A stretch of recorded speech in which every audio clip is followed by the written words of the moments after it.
You are listening to Creating Active Lives with me, Sarah Blytho, and my regular weekly guests, and we are all here to share the research, the science, and the strategies, as well as some of the fun, to help you to create a more active life.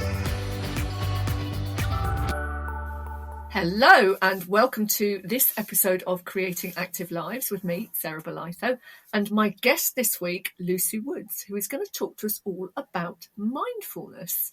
And I'm really, really pleased that you're a guest on this, because I think sometimes we kind of don't know what things like mindfulness actually are, or what they mean, or what they involve.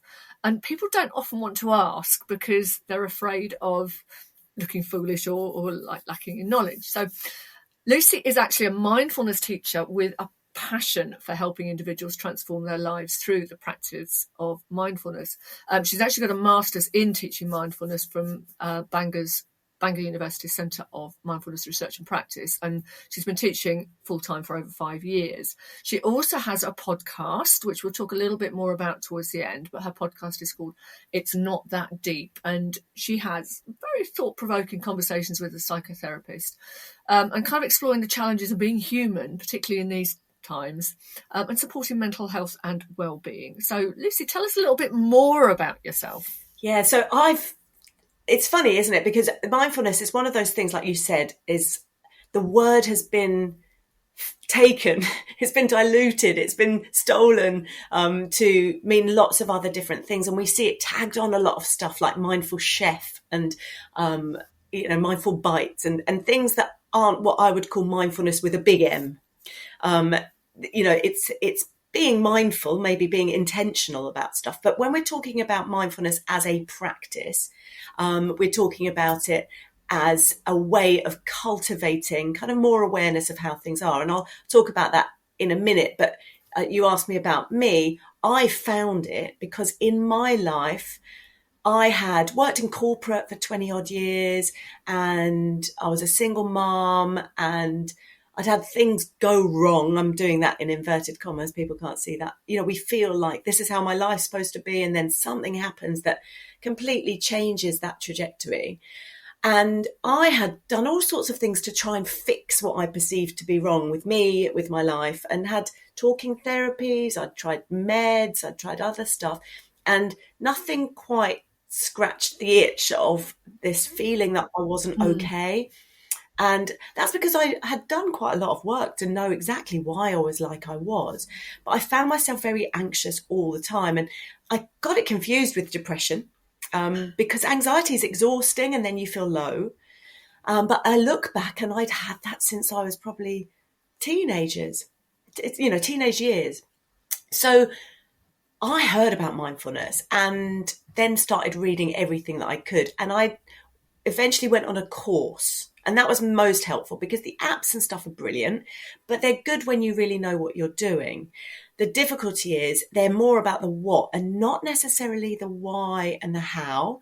And you sort of sometimes need someone to go, my mind's really busy and I'm all over the place. I can't meditate or whatever. You need someone to question that with. So I went on this course and it completely changed my life. Well, not just the 8 weeks of the course, but, that continued practice. And I carried on, went back to my corporate job. I was still doing that. And then a few years down the line, I, luckily enough, was made redundant. I knew it was coming because I was sat in the HR department. And it was a no-brainer for me. Here's a possibility. I love facilitating groups and teaching people. That's what I've always done. And here's this transformational thing. I want to share it with the world. When you have something like this, you do become a bit of an evangelist and you realize you can't say to everyone you need it. But I honestly think everyone in the world would benefit from practicing mindfulness and mindfulness meditation. What that is not so easy to explain in 1 second, but I'm sure you'll ask a bit more. I'm going to ask, but I just want to come back to something you said, which is it's like nothing scratched the itch. And I think sometimes that's such a powerful analogy for people. It's like having one of those little itches it's not bad enough to get someone else to scratch for you or for you to reach and do things, but it's kind of just this low level irritation. And sometimes it's like that, isn't it? You have this low level itch, if you like, that something's not quite right. But because it's not really impacting on you at this moment, you just kind of ignore it. Oh, I know something's not right, but I don't know what it is, and I'll come back to it later. And I think a lot of people feel that, and it's like you say, something happens that wakes you up to thinking, okay, actually, it's not the itch, it's something else that's going on, and this is what it is, and this has made me realise. And I know I work a lot with people with long-term conditions, and it's called a teachable moment. It's where something major happens that makes you reevaluate everything and want to change your lifestyle. Absolutely. So, yeah, I think that's a really important point. Yeah. Yeah, it's getting the help at that moment. You have that realization, if you like, you have that moment of, okay, I need to do something about this. And for a lot of people, they don't know where to look. And I think that it passes and you kind of sink back into your old ways, don't you? Yeah, I come back to the itch thing because it's being human is unsatisfactory, right? And we have some difficult conversations in classes around the fact that, from the moment that we're old enough to understand that life is finite, no wonder life feels somehow difficult, right? Because it is finite. And we also are fed so much of how life is supposed to be from the media, from society, the things we should have. And if anyone's a bit like me, I thought when you had the things or some of the things, that meant you'd be happy, and I had my own house and I had a child and I had, things that other people might dream of, but I still wasn't happy. Then that makes us feel guilty. Right? We've got that sense of unsatisfactoriness, as we refer to it.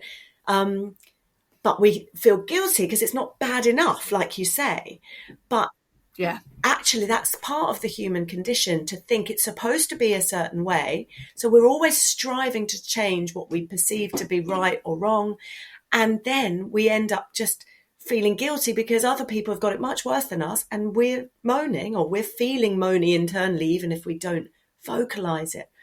And then something difficult comes along, like you mentioned. I work also with vulnerable people. I work at a number of cancer support centres, and then people are willing to be open to go, right, what is there out there at that point? But we almost want to preempt that, don't we? And I know your podcast promotes all these things to kind of be before that difficulty comes to improve lifestyle or look after physical and mental health.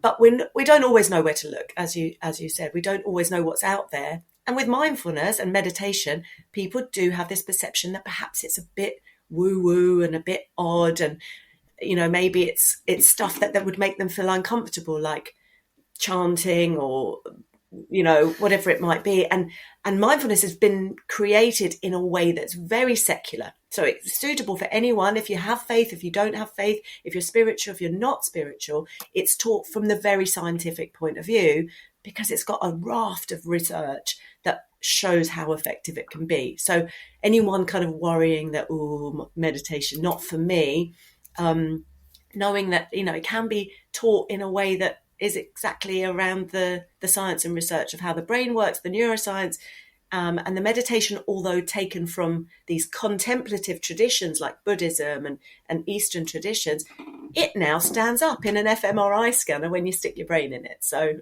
it's okay. Yeah. And that's the thing, isn't it? So let's start off then with the awkward question, if you like. What exactly is mindfulness? Because there's a lot of, I think, misunderstanding and misperception out there about what mindfulness actually is. So at its kind of core level, what is mindfulness? So I like to make the analogy like it's brain training. It's like going to the gym for your head, insofar as mindfulness is a state that we're cultivating to be more aware of what's happening as it's happening. But because our default mode is to mind wander, to be thinking about the future or the past, and then we can get caught up in worrying about the what ifs and the maybes, or we get pulled into the shoulda, coulda, wouldas. we end up getting taken away from the present moment. And so 50% of the time, the research from Harvard shows, we are thinking about something other than what we're doing. And yet we like being present. This same bit of research showed that people were happier when they were thinking about the thing they were doing than when they were mind wandering, even if the mind wandering bit was something quite happy, like a holiday they'd been on or something. They were still happier when they're engaged. And you know from all your clients and guests that you've had on around people engaging in activities which you have to bring your attention into this moment. So clients of mine that perhaps can't get active might do jigsaw puzzles or painting by numbers, someone said yesterday, or we read, we might play instruments, we might be creative, we might write. You know, all these things pull our attention into paying attention to the present moment. And so we can be mindful, but you know what it's like when you're stressed and you try and read a book and you just look at the words and your mind is elsewhere. Yeah. That's because our mind will only do it if it's interested, right? So what we're doing with the meditation practices is training our mind to come back to the present moment, to concentrate on being here now. Because in those moments of stress in day-to-day life, we don't always have the ability to just quickly jump in the swimming pool and run a mile or whatever it might be, get the knitting out while we're in the middle of a stressful moment. But we always have our breath and we always have our body with us. So what we practice is paying attention to something that's happening in the body or with the breath right now in this moment.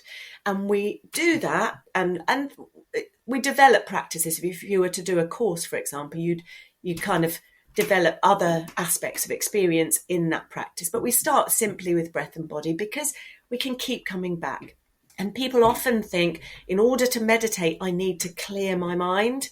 You might have experienced that when people say, I can't do it. Oh, yeah, empty your mind. But you don't know what it's like in my mind. I can't possibly empty it. Well, the great news is you don't have to. What we're practicing is, say, paying attention to breathing and then noticing that you started thinking about the shopping or what you did last Thursday or that meeting that's next week. And then we bring it back again. And we bring it back again and again and again. And that's like lifting weights for your head. The way we bring it back becomes really important because people are often in argument with their busy minds. We have to train it like it was an unruly puppy, that we were not training with a stick and a choke chain, which is often how we treat ourselves, but doing it in a kind of deliberate but friendly way. So the reward, the treat for our mind puppy, if you like, is to say well done to ourselves when we come back again. You know, even if we've been lost for 5 minutes, 10 minutes, fallen asleep in the practice, as soon as we're aware again, it's like, good, I have this opportunity now to come back. And the more we practice, the more we start to notice in day-to-day life that we can be present more often. And what's the point of that? Well, if we're more aware of what's happening in this moment as it's happening in our body, in our mind, with our experience, we get more agency over our choice of response. So instead of knee-jerk reacting to things in a stress, for example, or worry, anxiety, anger, all of these big emotions, we get to choose, I've noticed that my body started to show signs of anger. What would be helpful right now? And a considered response is then possible. And that can help us in so many different aspects. Oh, do you know, a couple of things have just popped into my mind here. But one of them is just over the last while, last couple of years or so, I've noticed that when I have kind of intrusive thoughts and things like that, I'll be thinking, oh, crikey, I write them down or I put them in my notes app on my phone and then I forget about them, but I've got them there to come back to. And it's almost like that, isn't it? It's saying, oh, right, yeah, I'm worried about the shopping. I'll make a note, shopping list, and then I'll come back to now, the present, because I know that that's something that I'd worry about before bed or things, but just make a note, do this tomorrow, think about that tomorrow. It's like if I know I've got to email several people, I won't think about all their names, but just check who I need to email. Once I've written it on my list, I can move away from it and focus back on trying to get to sleep or whatever. Yeah. But the other thing I was thinking, and there's been a few of these posts on social media, but it's something I've often thought about is big events, concerts, New Year's Eve, fireworks. You probably know what I'm going to say. People are recording them. They are watching this huge once-in-a-lifetime event through their phones. They're recording it. They will never look back at that recording, but they're missing being in the moment of that event. And I don't know if you've seen that or thought about it or probably laughed about it, but to me, it's like, you're missing the whole experience of that now. You're missing the emotion, the feeling, the everything to do with that for the sake of recording something through your phone that, as I say, you'll never look at again. And it's like I'm just back from Colorado, beautiful scenery. It's the Rockies, the mountains and things like that. And when I first started going, I was taking all these pictures and I never look at them. Now I just look at it and I absorb nature there and then. I don't think about getting my phone out to take pictures anymore because A, they're never as good as the real thing, and B, I probably won't look at them. And I'd rather just sit and marvel at nature as is in the reality of it. Yeah, and I just wonder what you think about that. I 100% agree with you. And the lady you had the other day on your podcast talking about the forest bathing and the walking was talking about very much about noticing what's happening as it's happening. She was talking about, mindful awareness of nature, and it's the same thing. And unfortunately, it comes back to a bit of a societal thing with the photographing everything, because it's for Instagram or it's for Facebook. It's to say to other people, I've done this thing, I've been at this thing, I think, rather than us look back at those photos. We're all a bit guilty of it. But you're absolutely right. My other half is a photographer. And what he has taken from me, I suppose, is to really, before he even picks up the camera, to take a moment to experience that thing he's going to take a photo of. So giving himself time to really look and see and feel, because it's an emotion, not necessarily even a kind of emotional bodily response of maybe pleasure or happiness or contentment or relaxation when we experience something that we know is nice. Now, the problem that we have as humans is we're really disconnected from our bodies. And you must work with people all the time that kind of, they exercise, but they're not paying attention to what they're doing. So they're vulnerable to injury. They're prone to hurting themselves because you know what it's like. You're in a class or something, you look around, other people are stretchier or bendier, and you push yourself a bit more, and you can end up doing yourself a bit of damage instead of turning that awareness inwardly. And one of the things that we know is that the body is the barometer for our experience. If you think about stress, we all think about it being very thought-led. But how it shows up in the body is the key. When I'm anxious, the churning in my stomach or tightness, or if I'm stressed, my jaw will start to go, the shoulders, maybe even clenching my fists. So if we can start to cultivate more awareness of what's happening in our entire experience, moment to moment, we really start to notice those moments where we've gone from maybe a neutral kind of state into something unpleasant.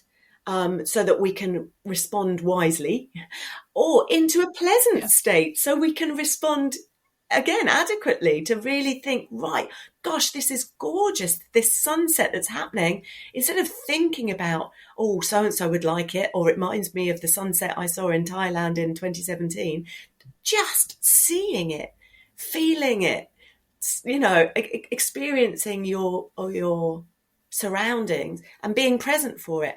And we're not very good at it anymore. As a small child, I don't know how old your little ones were that you were with, but up until about the age of 7, we're quite mindful. We're very absorbed in what we're doing until we need to eat or go to the loo or something. But as soon as that kind of introspection, self-reflection, comparison stuff comes in, we get very kind of caught up in our heads and we lose that ability, or we get out of the habit of that ability to really pay attention. But I think getting your phone out has become a habit. What we practice grows Yeah. stronger, and we can practice good, helpful things, and we can practice unhelpful things. Anxiety is something I practiced for years and years and years, and needs training to practice another way. And, that's where something like mindfulness meditation, you're training your brain to respond to things differently. That's it. And it's, if you watch small children when they're drawing or doing something, they're totally absorbed in it. And they're not worried about the outcome. They're just doing it because it's wonderful. And I think, that's something that changes is you start to worry about it being perfect or being good enough to show people. Small children, when they're drawing their pictures, don't care what anyone else thinks. They've just got the joy of, I've drawn my family. Yeah. And that's all there is to it. Whereas as they get older, it's like, oh, that's not good enough. I'll start again. And it's something I've mentioned this before on podcasts, but it's something I've learned with, I love drawing. I love sketching. I love painting. I'm not particularly good at it, but I love doing it. And I started after I'd been for a big hike or something, I would sit down and I would sketch the area and I would be trying to replicate it. And after a while, I thought, I'm never going to be able to replicate this because I don't have that sort of ability or that sort of talent. But what I can do is draw how it is from an emotional point of view. So it might not actually look like where I've just been, but it's my emotional interpretation of where I've just been. And actually, I don't care if people see it or they don't see it. That's not why I do it. But I get much more absorbed when I'm just focused on the paper rather than look up, sketch that bit, look up, sketch that bit. I get much more absorbed in it and much more pleasure from it, from just drawing, just letting my pen free draw, if you like. And I think that's... Yeah, sorry. I was just going to say what you've touched on there is what we need to practice very much when we're being mindful, which is letting go of judgment. We're such judgy beings. Are we doing it right or wrong? Is it good or bad? And when we're practicing being present, we're observing the present moment as it is, without wishing it was different, without trying to change it. And that can be one of the hardest kind of things to straddle because we're so used to judging our experience as being good, bad, right, wrong, to actually just pay attention to this moment without trying to change it. And if we're paying attention just as it is and it's pleasant, then we can really revel in it. When it's unpleasant, we can learn to be more accepting of it. And so back to kind of working with people that are living with difficult vulnerabilities, acceptance can be a really tricky word, right? Because it's like resignation or something. But what I like to use is kind of allowing it to be. If we can change it, great. Some of those thoughts we have about shopping, well, we just need to do it. If I need to, I sing on the side. If I need to learn my words, that pops into my head all the time in meditation. Why haven't I done it? But I know I can solve it. But often when it's a big concern, results of tests or something, and we don't have solutions, the mind likes to go into fixing mode and it's not helpful. So if we can change it, great, let's do that. And we don't need to worry, right? And if we can't change it, how might we be more okay with things as they are, which can be really challenging. It's true, isn't it? And just bringing it into activity then, which is something... For me, activity isn't always about going to the gym, going to classes, the more structured, harder, faster, doing more. Activity can be much more gentle. It can be much more meditative. And I think, this is something I know we've talked about, is how activity and mindfulness can be combined in order to enhance your experience. Just briefly mentioning dopamine, we tend to think of things like dopamine and endorphins as coming when we're running or when we're lifting weights and stuff like that. But for me, they're linked to pleasure. They're linked to pleasant emotions, so a sense of achievement. And I think you can get that just as much from something that's less active, less frenetic.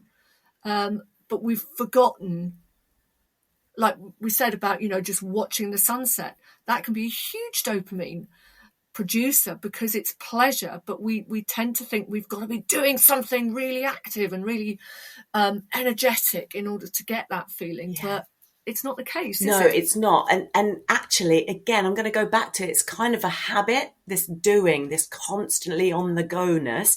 And of course we do, like you say, if we're capable of doing a run or something and we get endorphins from it, then we can find real pleasure in that. But unfortunately in the society, again, I'm coming back to the way things are,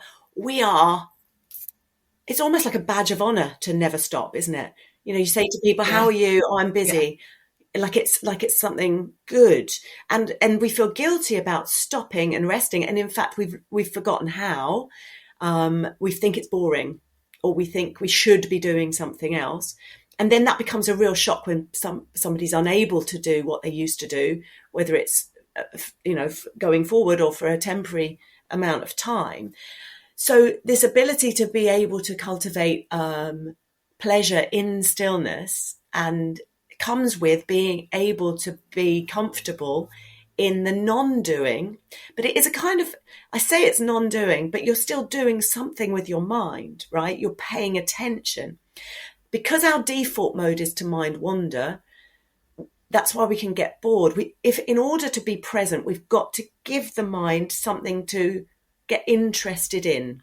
Now, if it's a sunset we've got in front of us, brilliant, or like we said, jigsaws or something. But there's always something to pay attention to in the present moment. What we have to bring along is something that we call in mindfulness beginner's mind, as if we've never experienced this moment before, which we haven't, right? So my feet on the floor right now, a bit cold, there's something to pay attention to, or how things are in this moment, or to really be actively listening to someone we're engaged in conversation with. But it's about gathering up all the attention to what's going on now. I say you never need to be bored again, because even sitting waiting for a bus or something, what can you see? What can you hear? What can you feel? Mm. There's always stuff to pay attention to. And we start to be able to be more comfortable in the non-doing. But we get, again, because we've trained ourselves to be busy and rushing and getting that kind of what we call drive mode hit, we need to learn how to put ourselves into soothing mode, because that's where rest and digest happens, healing happens, and all of that other stuff which we need just as much as we need the kind of endorphins and dopamine. We need to find that steadiness and that peacefulness. We're much happier there too. And yeah, we can learn how to self-soothe like a baby did once upon a time. It's really interesting, isn't it? Because I actually wrote an article last year about from what I believe to be important, which is we're so used, like when you're exercising, when you're doing a workout, you go to the gym or whatever, and quite often there'll be a bit of relaxation at the end of it. And I was saying, actually, we needed to be doing that at the beginning. We need to be doing some sort of meditation or relaxation or, some sort of mindful activity at the beginning before we do the workout, because like anyone who does yoga will know you start by relaxing because you shed everything else that's going on, and it means that then you can go into the workout, the practice, whatever it is, with a kind of focused on that. Exactly. And I think again, it's something that would be really, really positive. You'd get so much more out of it because you're not carrying the tension from a bad day at work or the kids yelling at you or not being worried about your finances. You're actually you've kind of you start to train yourself in those few moments beforehand to just say, right, okay, let's move all that aside so I can just focus on that. And it's like having positive blinkers on, if you like, so that workout then becomes mindful. Even though you're active and you're doing whatever, you are so absorbed in it. And presumably, maybe I'll update the article, presumably you'd also notice when something's too difficult or something's a bit of a niggle or something's a little bit, actually, that doesn't feel right. So you'd be more likely to notice issues and hopefully ward off any potential injury. Yeah, absolutely. I agree with you wholeheartedly. And in fact, I'm thinking it doesn't even, you're right, yoga classes, they do it because, yoga and mindful movement in itself, isn't it? But what we talk about very much is, that letting go of what's already been today or what might be coming up later is like permission to be here and to really be present. Because you're right, if you don't pay attention to what you're doing, particularly if you were doing something like weights or something very strenuous, if you weren't really paying attention, it's very easy to cause yourself some damage, because we don't listen to the body. We're like that head kind of cut off from the rest of it because we're still thinking about, gosh, I shouldn't have said that thing today, or I've got that project to do by next week, and we're somewhere else. And when we start to do any kind of activity, whether it's a still activity or a moving activity, giving ourselves that permission for this time that I'm dedicating to this activity, giving myself permission to be really present for it, to really pay attention to what's happening in the body, in my mood, and in my mind. When my mind is straying away from it, can I come back to this thing that I'm doing? And that feels really important to do that.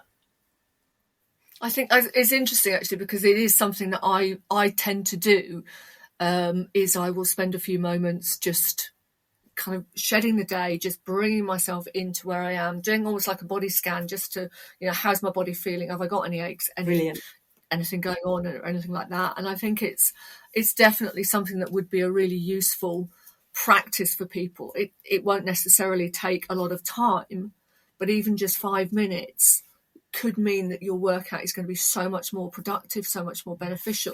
A body scan is a brilliant idea. So if people don't know what that is, it's literally just imagining you were like shining a spotlight, let's say starting at the feet and moving your sort of field of attention, so up through the body. So if you find that actually, you're gripping the stomach muscles, we tend to hold on to the stomach quite a lot, or around the shoulders, you find they're up around your ears, you can deliberately kind of soften the shoulders, soften the facial muscles and the jaw, and you can put yourself into a kind of a more soothed state before you begin.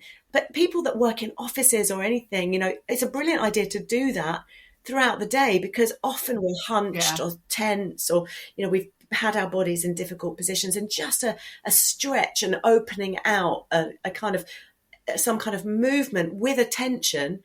So we're listening to what stretch would be helpful right now, can make such a difference, not just to the body, but to the mental state as well. Particularly, I'm thinking in an office environment or something. But for people that perhaps can't move so much, it's important to do whatever movement you might be able to do. So there'll be times when perhaps we can't do anything at all. But if there's some possibility, and I mentioned I work with people that are living with cancer, a lot of people are experiencing treatment. Some of the treatment then causes things like neuropathy, and there's then at those times movement is limited, and people think, well, they just stop doing anything at all. But actually, we introduce a little bit of like a couple of shoulder rolls, or just a head moving towards the chin, side by side, really gentle stuff, which as you well know, our bodies need to move. They're designed to move, not be these still and sedentary things. But B, being unwell is very stressful. And especially when we don't quite know whether, the outcome, how long the treatment's going to take and all that stuff. And when we get stressed, we release a lot of chemicals designed to help us run away or fight the enemy. Yeah. And if we're not moving and getting that stuff out of the system, then we're sitting right in the midst of cortisol and adrenaline and stuff that takes us completely away from this rest and digest mode, which is where we need to be to heal. So it's this big kind of paradox. You're stressed because you're ill, but you need to not be stressed in order to heal. And how do you marry the two? And that's where meditation and gentle movements, even we do things like opening and closing hands, twisting ankles just from a seated position, but just encouraging. And actually, when people start to do it, they realize I can do a little bit more than I thought. But we find where the edge of that is. And if you're really paying attention, when you get to that's my limit, you know that. And if you've maybe gone too far, you can come back a little bit. You don't need to be forceful. Everything's done with kind of gentleness. And that's so true, isn't it? And as most people listening will know, I do work on a cancer exercise or cancer and rehabilitation course, and we promote activity, but it's the activity that is appropriate for the person at that time, and that might be just mobility and stretching. It might be going to the gym. It might be running. It depends on the person. It depends on the history. It depends on what they can do. But it's giving yourself permission to move to a point where you think that's enough for today. We kind of talk about it in fitness. We talk about, exercising or being active to tolerance. And that's not necessarily what you are actually physically capable of. It's a combination of psychological capability and physical capability.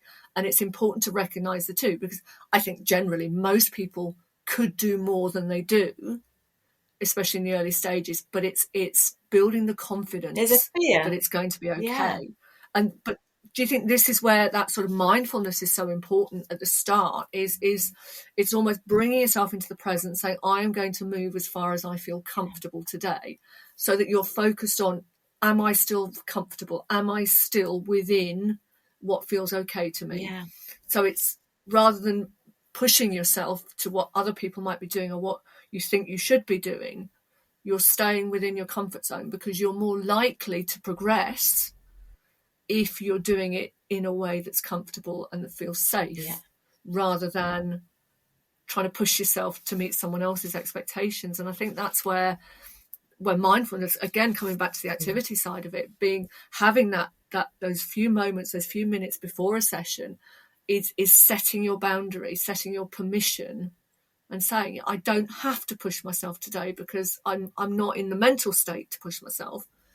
Or other days it's, do you know what, actually, I am going to really not challenge myself, but I'm going to make sure that I do a little bit more, because that's where I feel today. And I think particularly with things like cancer, as you say, because the treatments, the side effects, the impact of treatments can be so variable, day to day, week to week, 100%. That you can't ever say, this is what I'm going to do every day.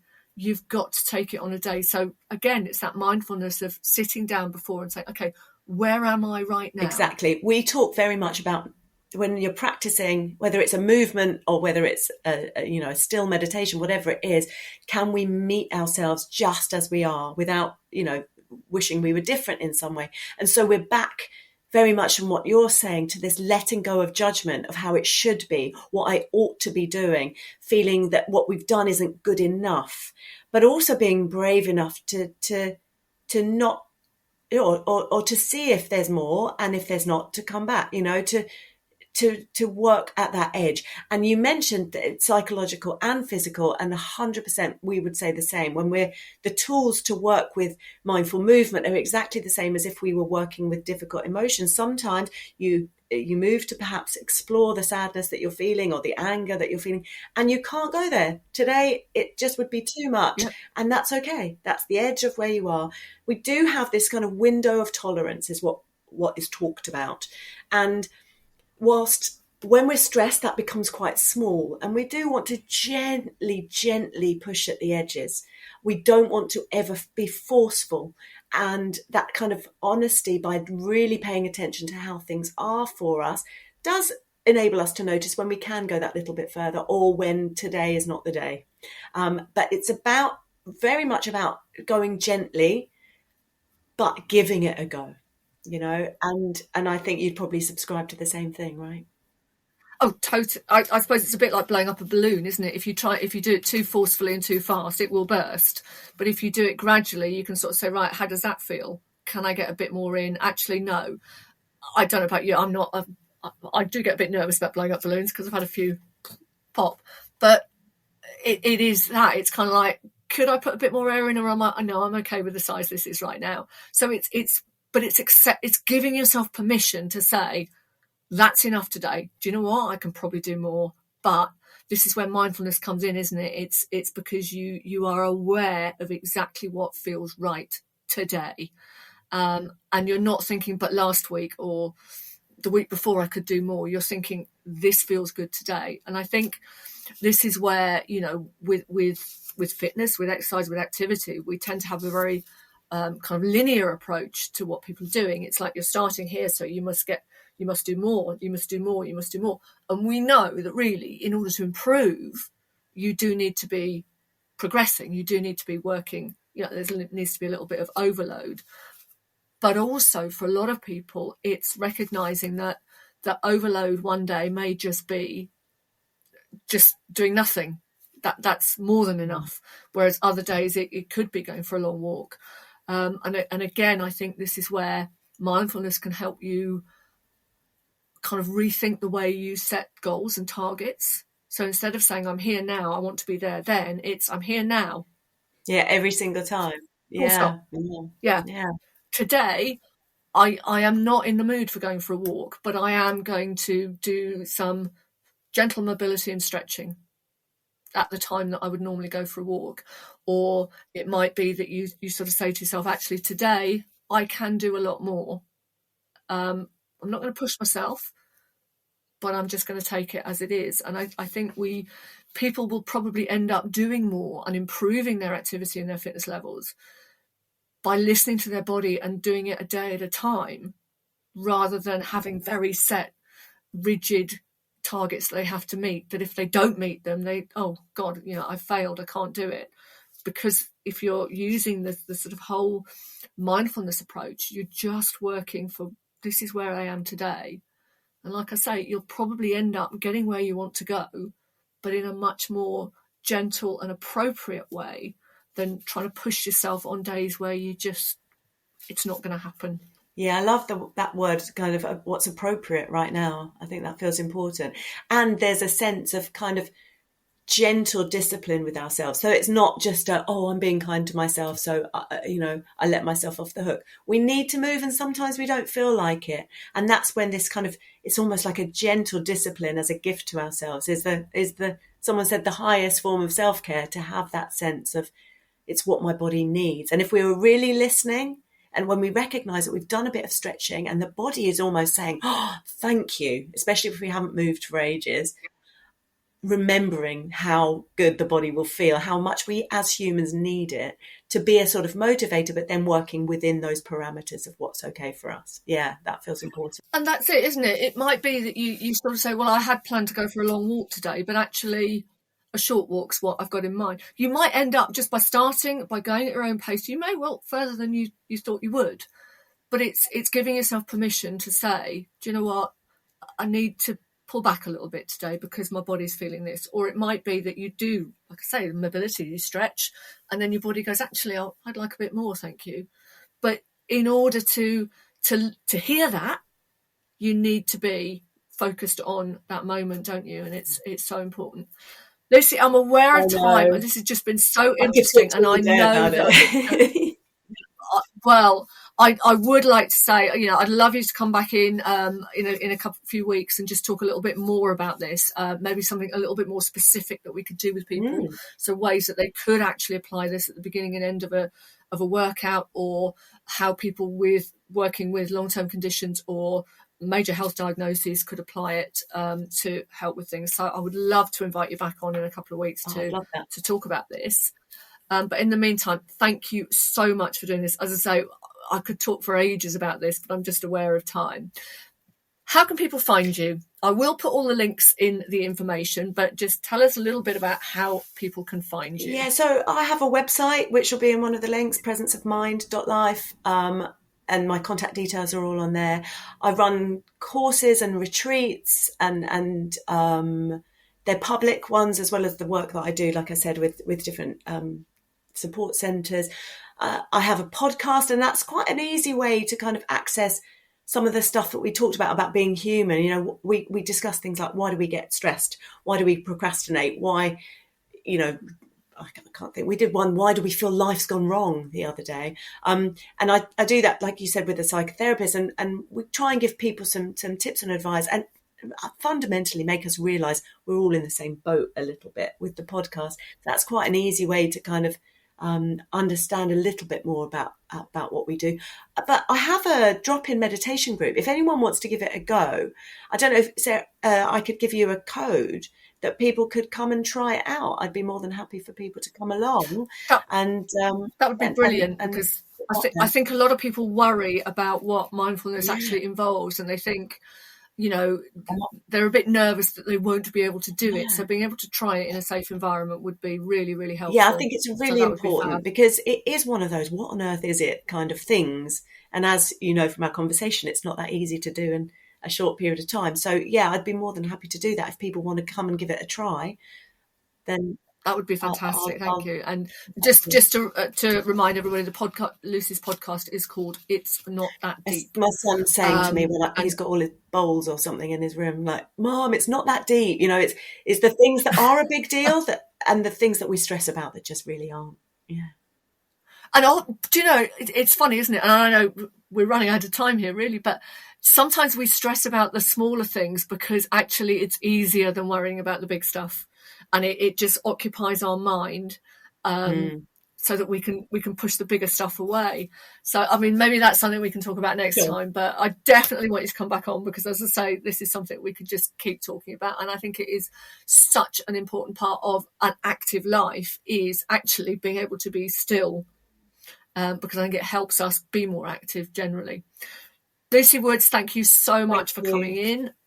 You've been listening to me and my guest Lucy Woods talking about mindfulness on creating active lives. Do listen in to the next episodes and we will see you all very soon. Thank you. Thank you for listening to Creating Active Lives with me, Sarah Blytho, and my guests. Join me each week for more on how to create and sustain everyday activity and follow me online at Fitness Career Mentor or Fabulous if you're interested in career development and more on creating active lifestyles.